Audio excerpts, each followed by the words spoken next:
سندھ میں اسکول سمیت تمام تعلیمی ادارے 30 مئی تک بند رہیں گے۔ 9ویں اور 10ویں کے بھی ملتوی۔ سندھ کابینہ نے بڑا فیصلہ کر لیا۔ ترجمان سندھ حکومت کی تصدیق۔ کرونا وائرس کے باعث چھٹیوں کو موسم گرما کی تعطیلات میں تبدیل کر دیا گیا۔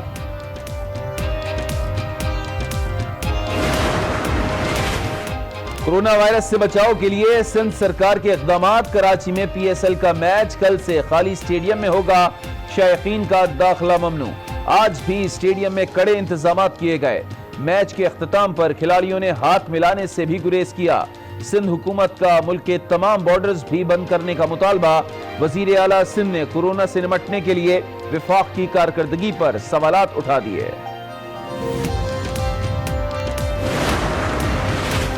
کورونا وائرس کی روک تھام کے لیے ملک بھر میں اقدامات مزید سخت۔ ایئرپورٹس پر طیاروں کو اتارنے کے لیے مسافروں کا ہیلتھ ڈکلیریشن فارم لازمی قرار۔ پنجاب میں میڈیکل ایمرجنسی نافذ۔ بلوچستان کے تعلیمی اداروں کی چھٹیوں میں 30 مارچ تک توسیع۔ پاکستان میں کورونا وائرس 21 کیس رپورٹ۔ 2 صحتیاب، 18 زیر علاج۔ آرمی چیف کی زیر صدارت کور کمانڈرز کانفرنس میں بھی صورتحال پر غور۔ وائرس کی روک تھام کے لیے قومی سطح پر اقدامات کی ہدایت۔ مہلک وائرس کے باعث ملک میں ایمرجنسی نافذ کی جائے یا نہیں، غور کے لیے وزیر اعظم نے قومی سلامتی کمیٹی کا اجلاس طلب کر لیا۔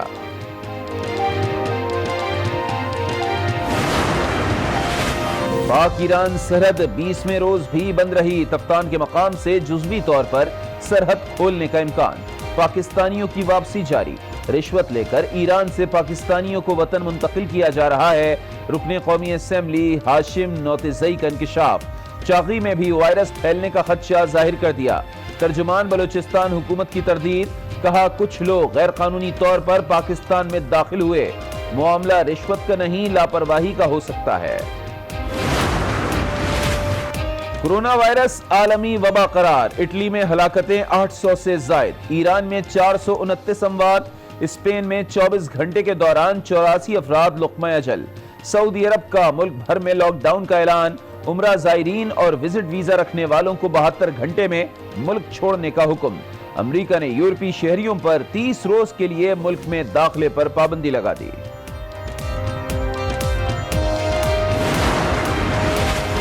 عالمی شخصیات بھی کورونا کا شکار۔ برازیلین صدر کے پریس سیکرٹری بھی متاثر۔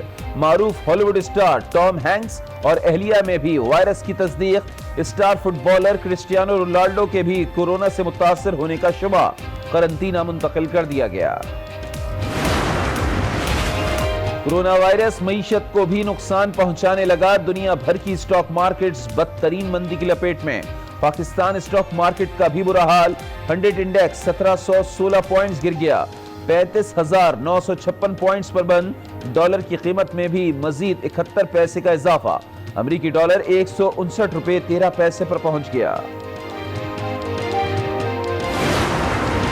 صاحب کے دل کی ایک شریان 90% بلاک ہے۔ یہ جو میڈیا میں باتیں آئیں تھی کہ وہ کہہ رہے تھے کہ میں مریم کے بغیر علاج نہیں کراؤں گا، یہ بالکل غلط بات ہے۔ میرا بھی دل کرتا ہے کہ میں ان کے پاس ہوں۔ کورٹ کے پاس میرے معاملات ہیں۔ کورٹ بھی یہ جانتی ہے میرے پہ جو مقدمات بنے ان کی اصل وجوہات کیا ہیں۔ کورٹ پہ چھوڑا ہے، دیکھیں کیا کرتے ہیں۔ طویل عرصے بعد منظر عام پر آ گئی مریم نواز۔ اسلام آباد میں لیگی رہنماؤں کے ساتھ بیٹھک لگائی۔ میڈیا سے گفتگو میں والد کے لیے آواز اٹھائی۔ کہا نواز شریف کی طبیعت بہت خراب ہے، دل چاہتا ہے کہ میں ان کے پاس جاؤں۔ معاملہ عدالت پر چھوڑ دیا، اجازت ملی تو ضرور جاؤں گی۔ واضح کیا میاں صاحب نے کبھی نہیں کہا کہ مریم کے بغیر علاج نہیں کراؤں گا، ان کی خواہش ہے کہ میں ان کے پاس رہوں۔ شاہد خاقان عباسی کی مشکلات میں مزید اضافہ۔ نیب راولپنڈی نے سابق وزیر اعظم کے خلاف منی لانڈرنگ کے تحقیقات شروع کر دی۔ اربوں روپے کی ٹرانزیکشن کی تفصیلات حاصل کر لی، نیب کا دعویٰ۔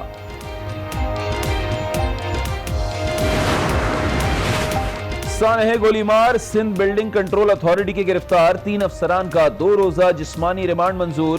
مرکزی ملزم بلڈر جاوید کو کل عدالت میں پیش کیا جائے گا۔ رات گئے تک ملزم کی کراچی منتقلی کا امکان۔ کراچی میں 3 عمارتیں خطرناک قرار۔ مکینوں کو فوری خالی کرنے کے لیے نوٹسز جاری۔